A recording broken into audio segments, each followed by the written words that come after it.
Hello, everyone, and welcome to the Bitcoin Magazine podcast. I'm your host, Spencer Nichols, and I'm really excited to bring on our guest, Adam Swick, today. Adam is the Chief Growth Officer at Marathon Digital Holdings, and he's here to talk about a new report that they co-published with Bitcoin Magazine Pro, and it's titled Cashing In on Trash. Bitcoin mining offers an economical solution to mitigating methane emissions from landfills. So today, Adam and I are going to talk about the state of landfills in the United States, their role in environmental pollution, namely methane, and of course, how Bitcoin can be an environmentally and economically viable solution to dealing with landfill emissions. So, as a heads up for everyone following along, we're going to be pinning this new report down in the show notes for everyone who wants to follow along. But without further ado, Adam, welcome to the Bitcoin Magazine podcast. How are you today? Thank you, Spencer. Thank you, Bitcoin Magazine. And thank you, listeners, for taking the time to listen to this. Doing quite well today. How about you, Spencer?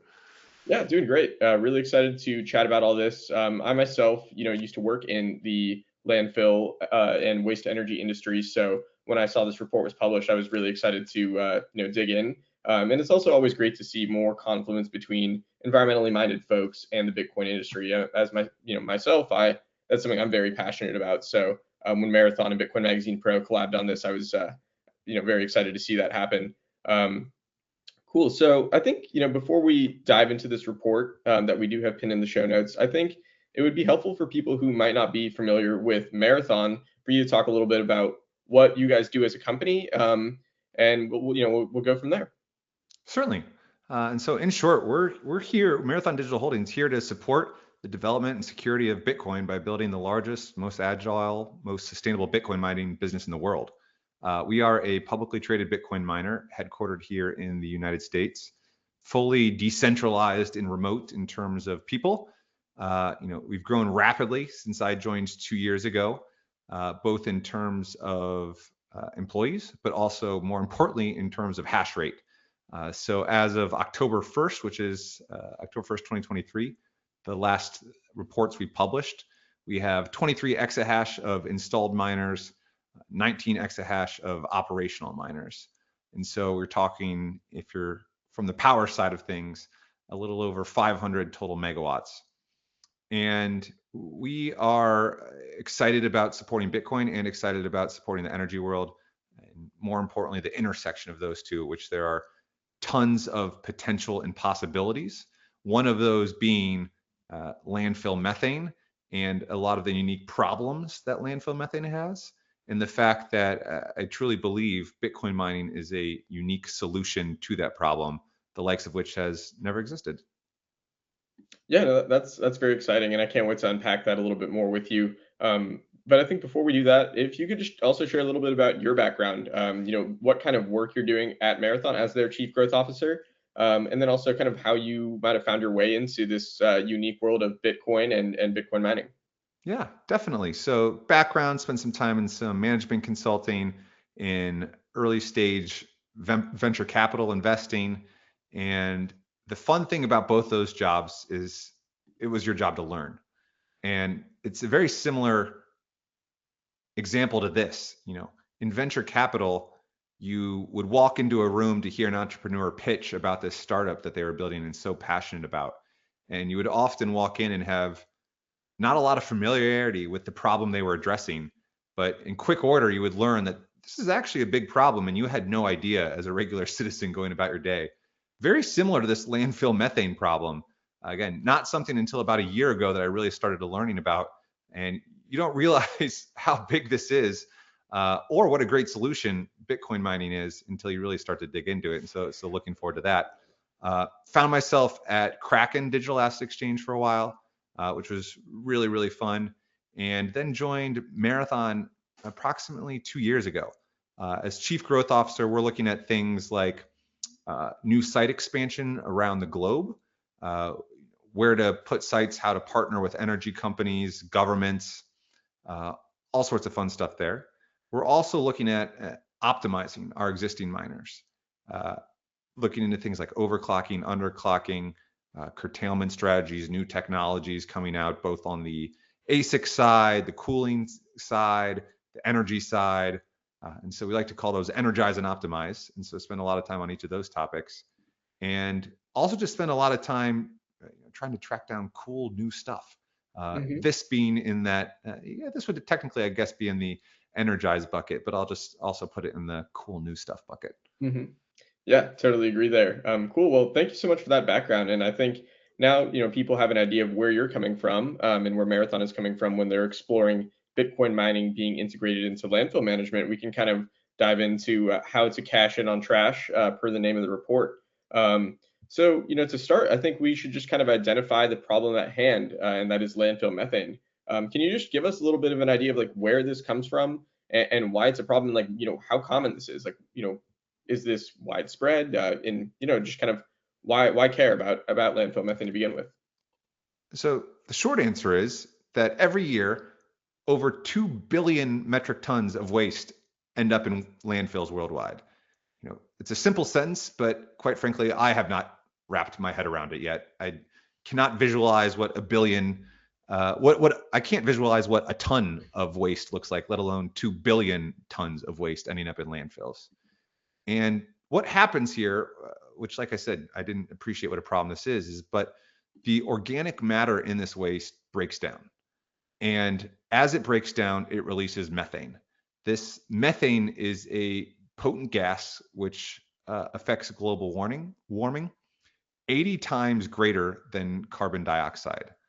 And so the problem is these landfills are creating and leaking this really, really bad gas for global warming.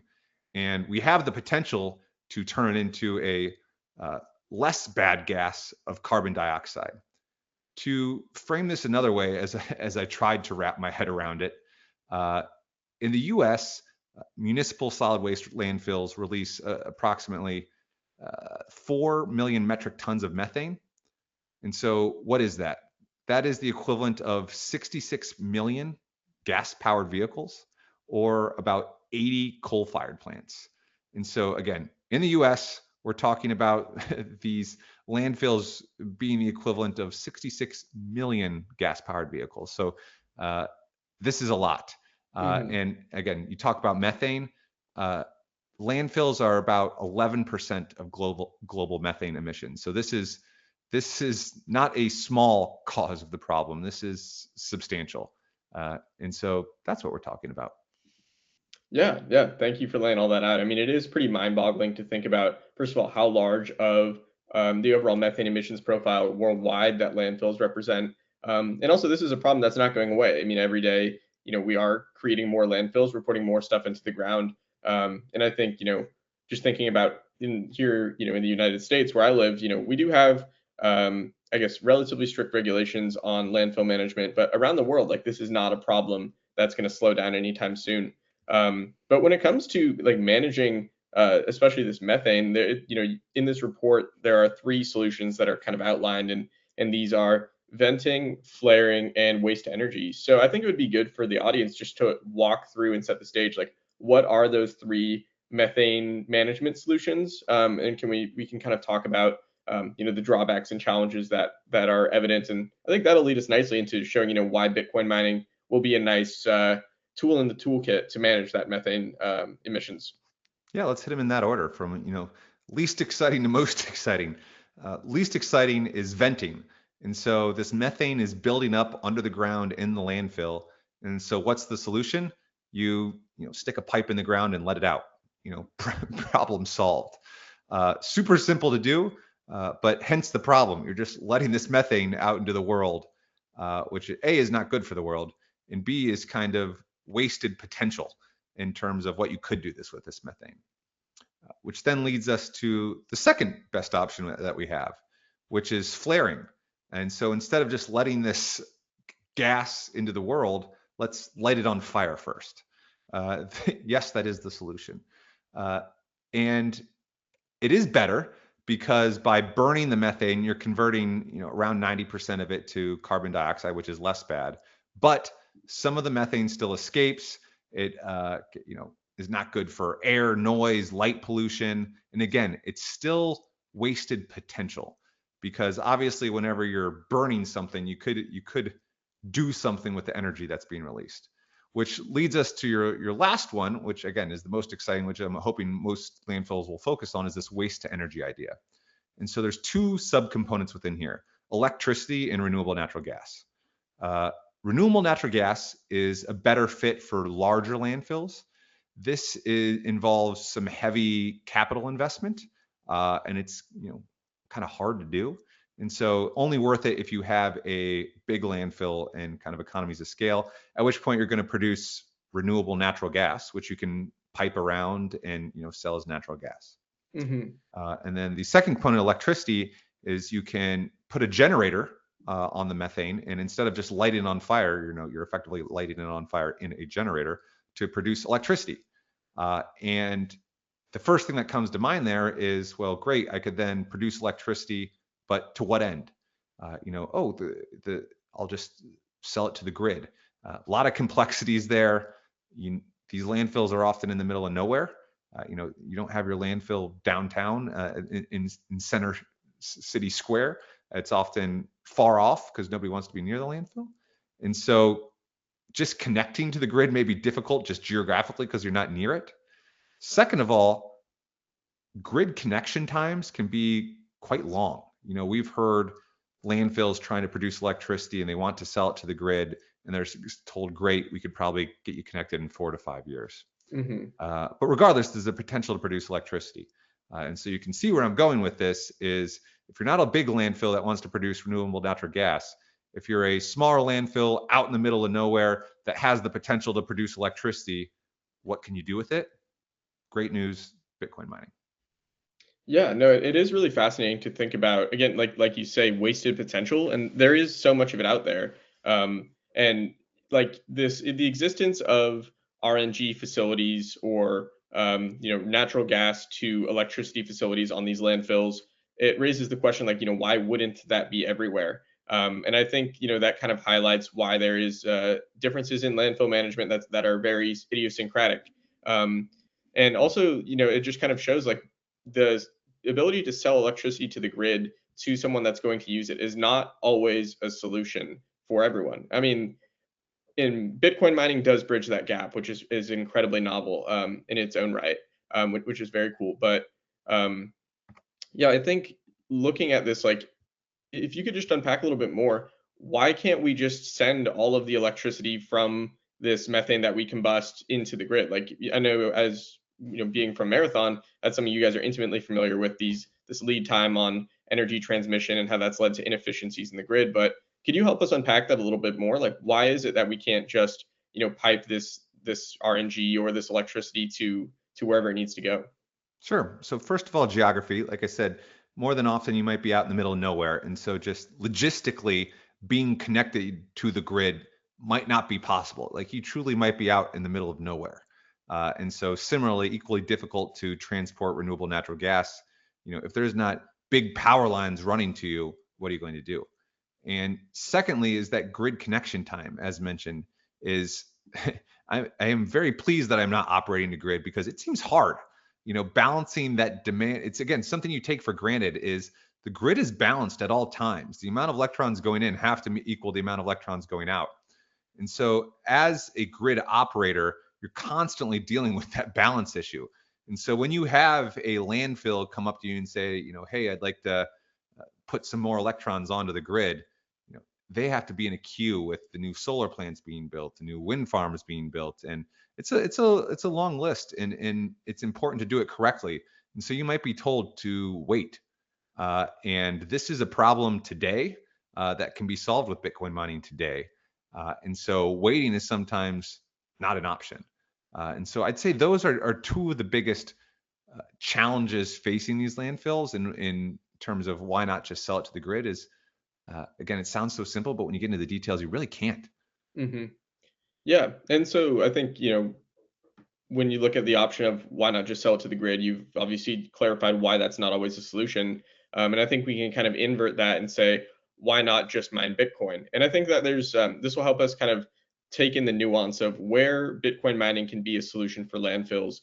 This report does talk about the distinction between small, medium, and large landfills, and how the economics breaks down for selling things like RNG versus mining Bitcoin. So with all that in mind, can you help us understand where might Bitcoin mining be an economical solution? Like, what is the profile of a landfill where you would look at it and be like, those guys should really take a look at Bitcoin mining to manage their emissions.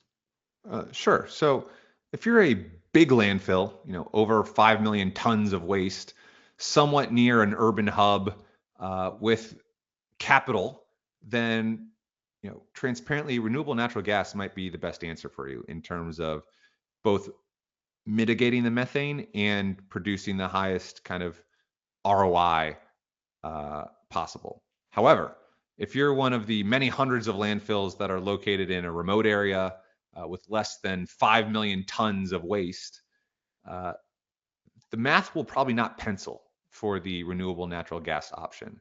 At which point you're faced with venting, flaring, or electricity.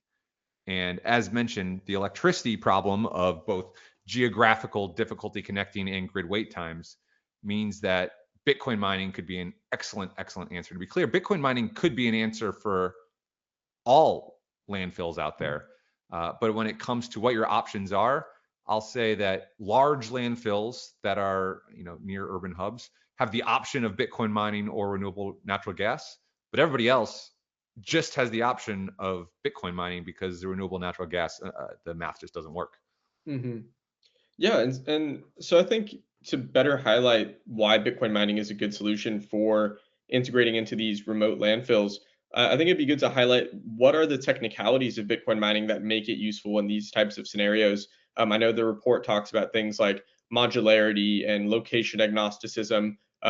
But could you help us unpack like why Bitcoin mining would work on landfills in compared to other industrial users of electricity? Sure. And part of the excitement is the requirements of Bitcoin mining as a solution here is a short list.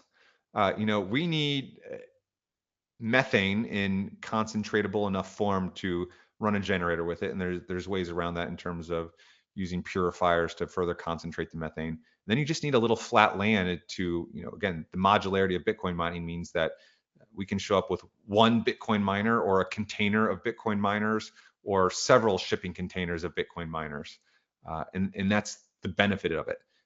Another benefit is limited involvement of the landfill owner in terms of not a lot of hoops to jump through in terms of interacting with a public utility and trying to sell your electricity to the grid. The geographical flexibility of Bitcoin mining, Bitcoin miners do not need high-speed fiber. We can operate with satellite internet quite well. And so that's a common misconception that we face a lot is people concerned that, oh, I don't have high-speed internet. Again, it's easy to solve. And the last piece, again, which makes Bitcoin mining unique, is the interruptibility and ability to kind of ratchet up and down power consumption. Hmm. And as the landfill is producing more or less methane, it'll produce more or less electricity.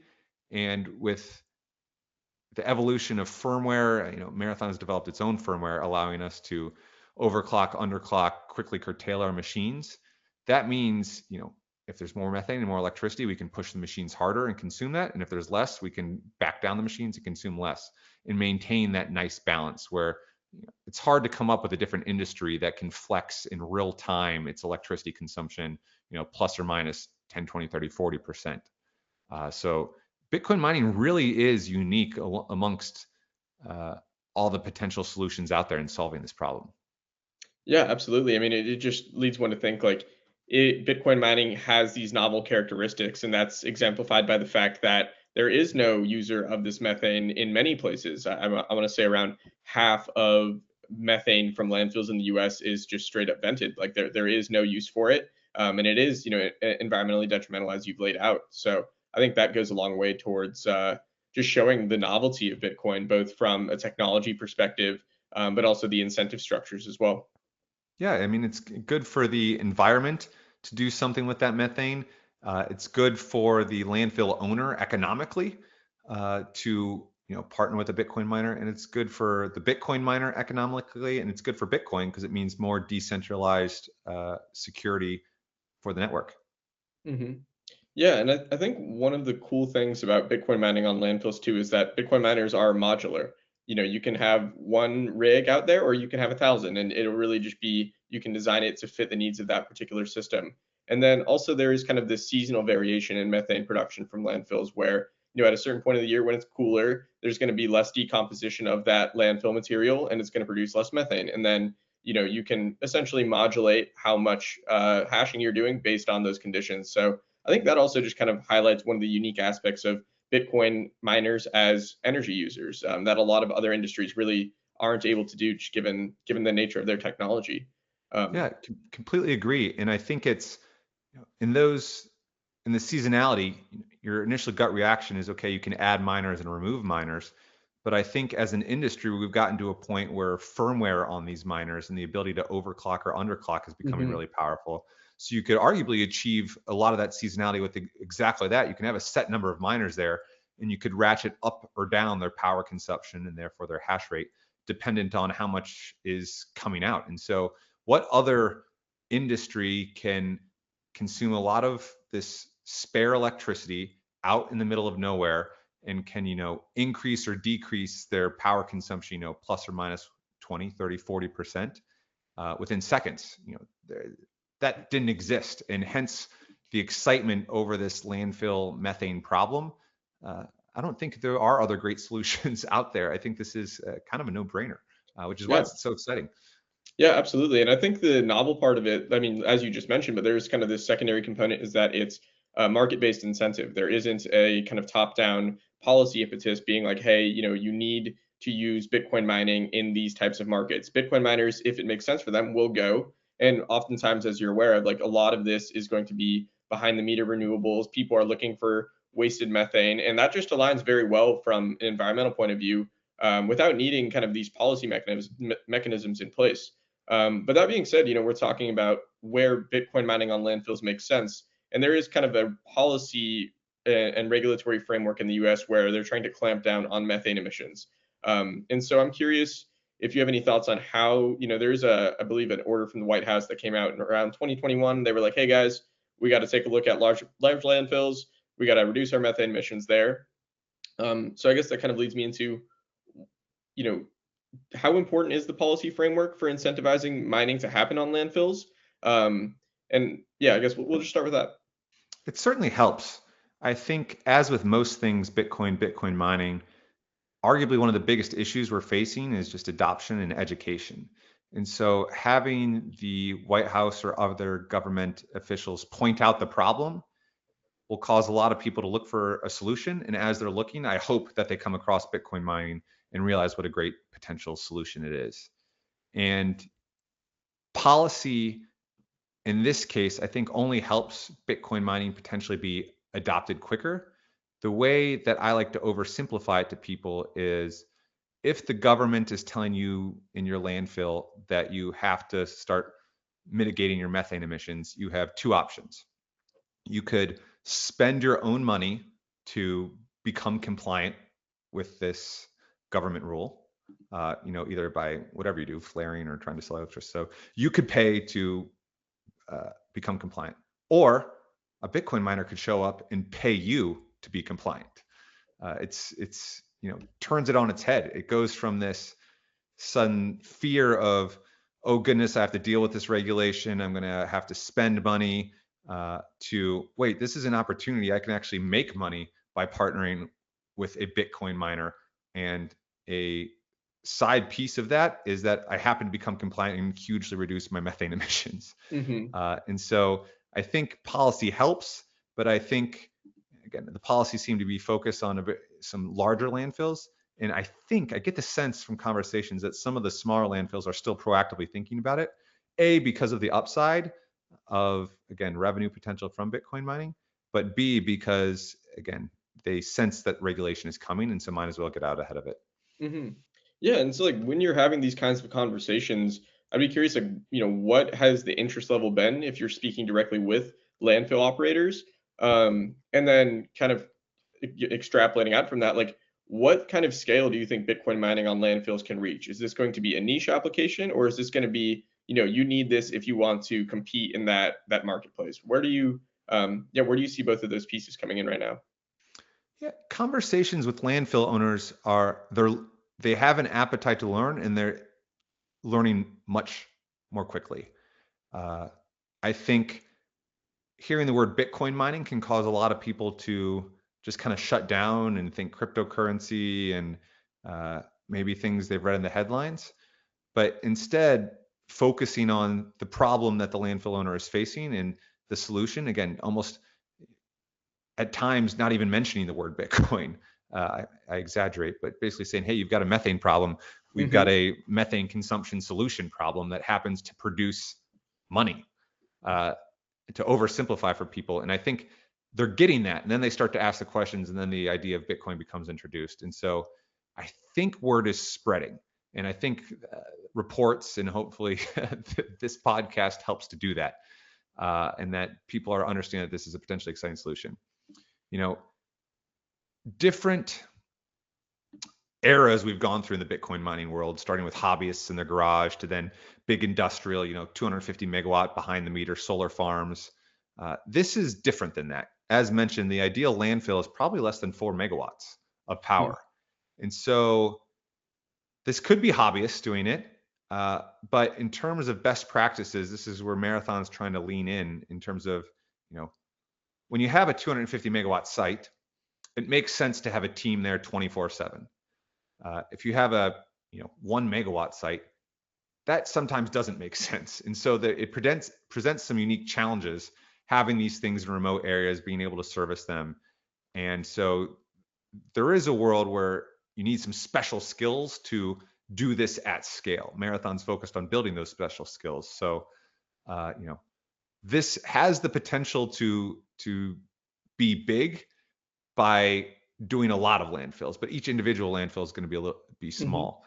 But I would argue, that's just looking at it from the Bitcoin mining, how much power can we consume?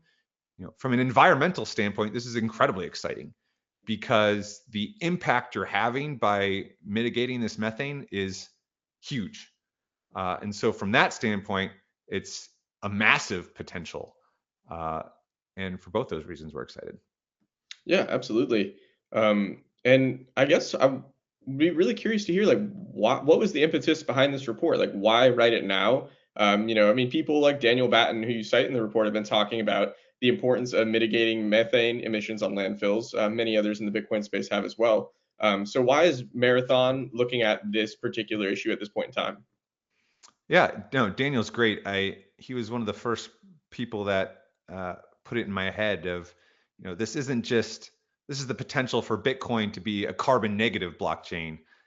And I love when he says that Ethereum switch to proof of stake was actually a screw up because it means that they can't go carbon negative, while Bitcoin mining now can be a potentially carbon good for the world, and love that perspective.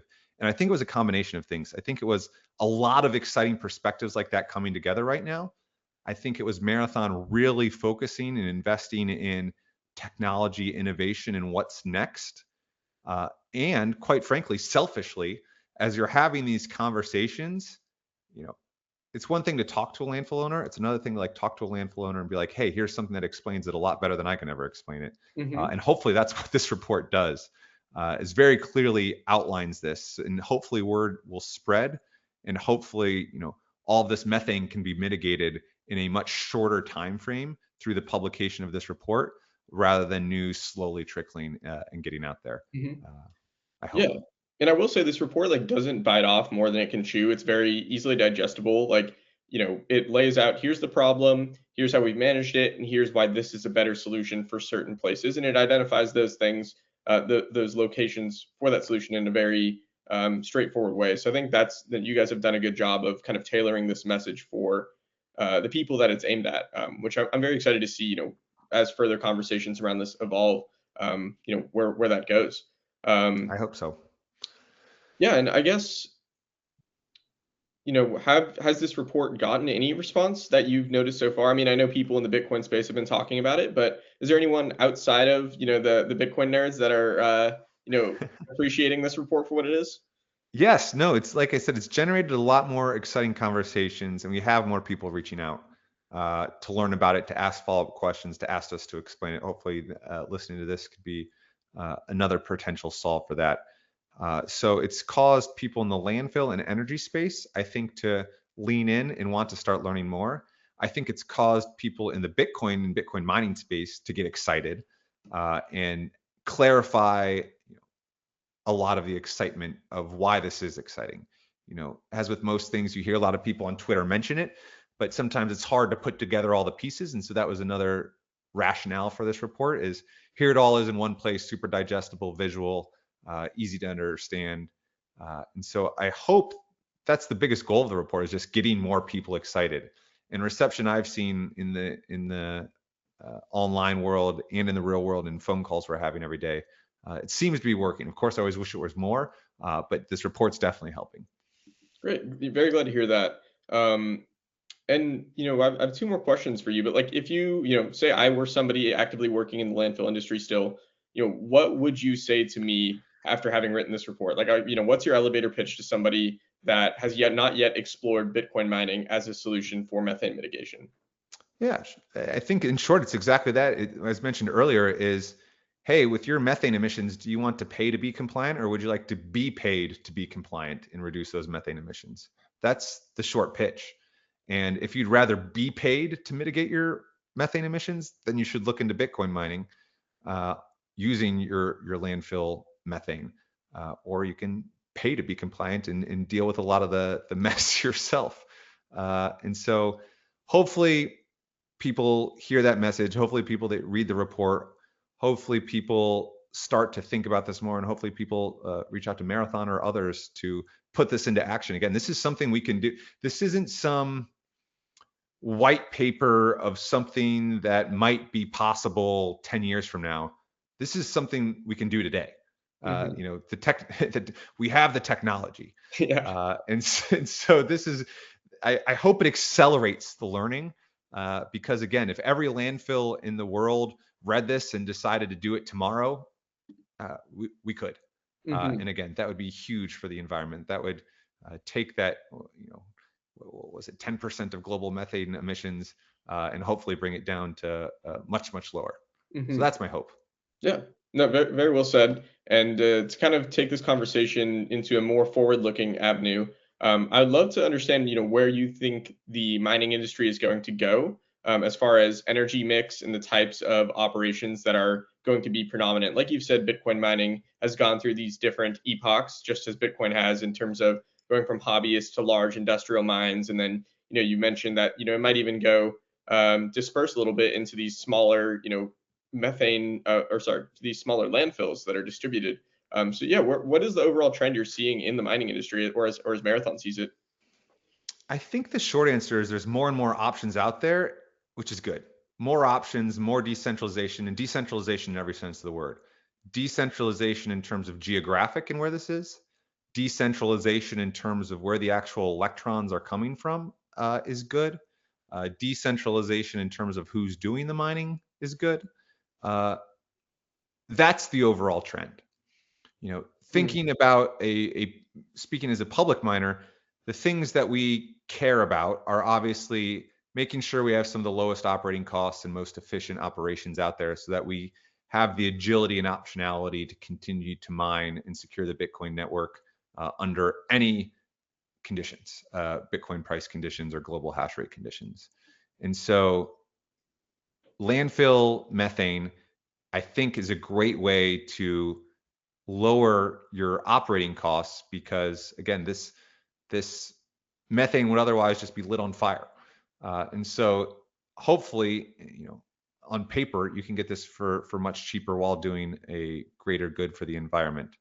And that's just one piece. Landfills is just one piece. There's many other more unique ways of producing electricity, finding stranded energy, finding wasting energy, and partnering with energy generators to solve problems. I think that's the biggest trend shift I'm seeing. Is even 2 years ago when I first joined, it felt like Marathon and Bitcoin miners were a customer of energy generators, or a customer of utilities, where we showed up and said, we'd like to buy some power, please.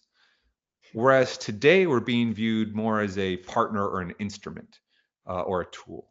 We're the energy generator, somebody building a new wind or solar farm, or a government who has stranded power somewhere, or a energy demand and generation mismatch says, hey, I've got this problem, and I think Bitcoin mining is the solution, and it is in a lot of cases. And so those are much more exciting conversations to have rather than us just being a customer, but being a true partner and helping to optimize electricity, optimize it economically by trying to create more value from the electrons, optimizing it from an operational perspective in terms of balancing. That's the overall trend, which I hope continues in terms of recognizing that Bitcoin mining is this awesome, awesome instrument and not just a buyer of electricity. Yeah, absolutely. And like the way you're talking about that is Bitcoin is basically optimizing the production and transmission of electrons, and by the same token, it's optimizing the production and transmission of capital. And I think like that's it's such a cool confluence because that is really what economies are built upon. And if I just look at this and I just see so much opportunity both for the industry, but for the people that are like tangential to it that are going to benefit just from the fact that Bitcoin miners and the Bitcoin industry is operating within their economic sphere. So I think that's just incredibly exciting, and I love the way you explain that. No, exactly. I mean, you asked earlier, why publish this? Why are we spending time on this? A, innovation is cool. B, it helps preserve our agility and optionality. But, quite frankly, another reason that we do this, Marathon is just a sum of individuals. This is cool. Like, what do we want to work on? Stuff like this. Like, this is awesome stuff. And so, if we really boil it down to why do we write this report? Why do we think about this? Because it's cool. Yeah, absolutely. Couldn't agree more. And so my last kind of forward-looking question here is this can be a bit of a tough one, but like, what impact do you think the halving is going to have on the mining industry? I think I'd be remiss not to pick your brain. I think everyone who's watching miners is very curious to see what unfolds. Yeah, it's. I wish I knew the answer, and I think that is the best answer. Number one is just recognition that we don't know. I know what I hope will happen. I know what historical patterns have shown. However, we can, as a large Bitcoin miner, we cannot rely on historical patterns, and we cannot rely on what Adam hopes will happen. Hmm. Instead, we focus on again, number one, making sure we have the lowest operating costs and most efficiency when it comes to operations, having the most efficient fleet and investing in that most efficient fleet. Uh, you know, Number two, it's innovation, investing in technology and finding other competitive moats that allow you to have a unfair advantage to win through unique firmware, cooling technologies, your pool. So that's the second thing we've done, because that's ultimately what it all boils down to, is preserving optionality and agility. You know, we don't know what's going to happen, but if you're backed in a corner and you only thrive in 80% of scenarios, that's good odds, but I don't want to be a part of that. Yeah. And so it's looking at the wide variety of what could happen and being ready for all of those. And so that's what we've been focused on. If things remain rough after, whether it be macroeconomic or Bitcoin specific prices and global hash rate, we're prepared for that. And if things turn very differently post halving and become very bullish, we're also prepared for that. Hmm. And so a bit of a non-answer, but I ultimately think the best answer, and that's genuinely how we think about it. Yeah, well, it's funny in my head. I'm like, oh, the halving is coming up. Mining revenue is going to be cut in half, and like we've just been going through this bear market for so long. Like I kind of forgot the price could go up, like Yeah, just as a possible scenario. So it is interesting to think about how if you want to be relatively competent compared to your competition, you need to be prepared both for kind of this bearish or crab market scenario, but you also need to be ready if price does take off. You need to be able to take advantage of that more than the next guy, so that yeah, in this Bitcoin mining race that you are better positioned than your competition. exactly. I mean, we're constantly looking at all the scenarios out there. Bitcoin price goes down, flat, up, way down, and you know, we plan for the bad ones. We hope for the good ones, but we're also ready for the good ones, if that makes sense. Hmm. Yeah, Uh, well, and on this environmental topic too, like what impact, say price stays equal as it is now around 27K. What impact might that have on Bitcoin's emissions profile? I know people always talk about, the cheapest electricity is that has no demand. You would think that, if margins are compressed, people are going to flock even more to that energy source. So, do you think it would have a meaningful impact, the halving, on Bitcoin's emissions profile, or how could we think about that? Yeah, two answers. Number one, in academic sense, yes. If Bitcoin price stays tough, hash price, which is your revenue per terahash, stays low, then it's going to force people to use the most efficient machines and find the cheapest operating costs. Those cheapest operating costs are often, again, where there is unused energy, whether it be stranded energy or whether it be exactly this landfill methane. That's seems like where it would push people. People won't be willing to pay, uh, you know, high dollars per kilowatt for anything anymore. However, once you go beyond the academic sense and you start to look at the practical sense, this is going to be interesting because people have contracts that are going to go 2 or 3 years forward. Hmm. Some of them are power purchase agreements, which are take or pay, meaning they have to, they've signed up to buy the electricity. And so here's what should happen if everybody could make decisions in the instant Hmm. and we're perfectly rational, which is another assumption, which I question if we should be assuming or not. And then there's the reality of the situation. And so this is not going to play out in an academic sense, and hence the need for optionality and agility as an organization to be able to respond as other people may at times act irrationally, or may act rationally because they are tied into contracts or optimizing for things that you were not considering optimizing for. So yes to your answer, but also no. Okay, got it. That makes a ton of sense there. Cool. Well, Adam, is there anything else you'd like to leave our audience with? Anything we haven't discussed today? I feel like we've done a good job of going through identifying, what the problem is with landfill methane, where it comes from, how we've historically dealt with it, whether that's venting or flaring, or waste to energy, and then kind of we talked about why Bitcoin mining is a unique solution to this problem, and how the industry can, appraise this potential solution. But yeah, is there anything else that you would like to discuss and leave our audience with? No, take a look at the report, please. Like I said, read about it. I think it's pretty cool. Share it with your friends as landfill methane conversations come up at your local cocktail parties, as I'm sure it always does. And in the weird chance that a landfill that has this problem, please point them our way. We're excited about this and many other innovations in the Bitcoin space and the energy space. Follow along and stay tuned. You can find us at mara.com, as mentioned, MARA, on Twitter at marathondh. You can find myself on Twitter easily. And please reach out with any other cool ideas that you have, because we're excited to hear them. Yeah, absolutely. Well, Adam, thank you so much for joining us on the Bitcoin Magazine podcast. Again, we will have this report co-published by Marathon and Bitcoin Magazine Pro down in the show notes wherever you are watching this.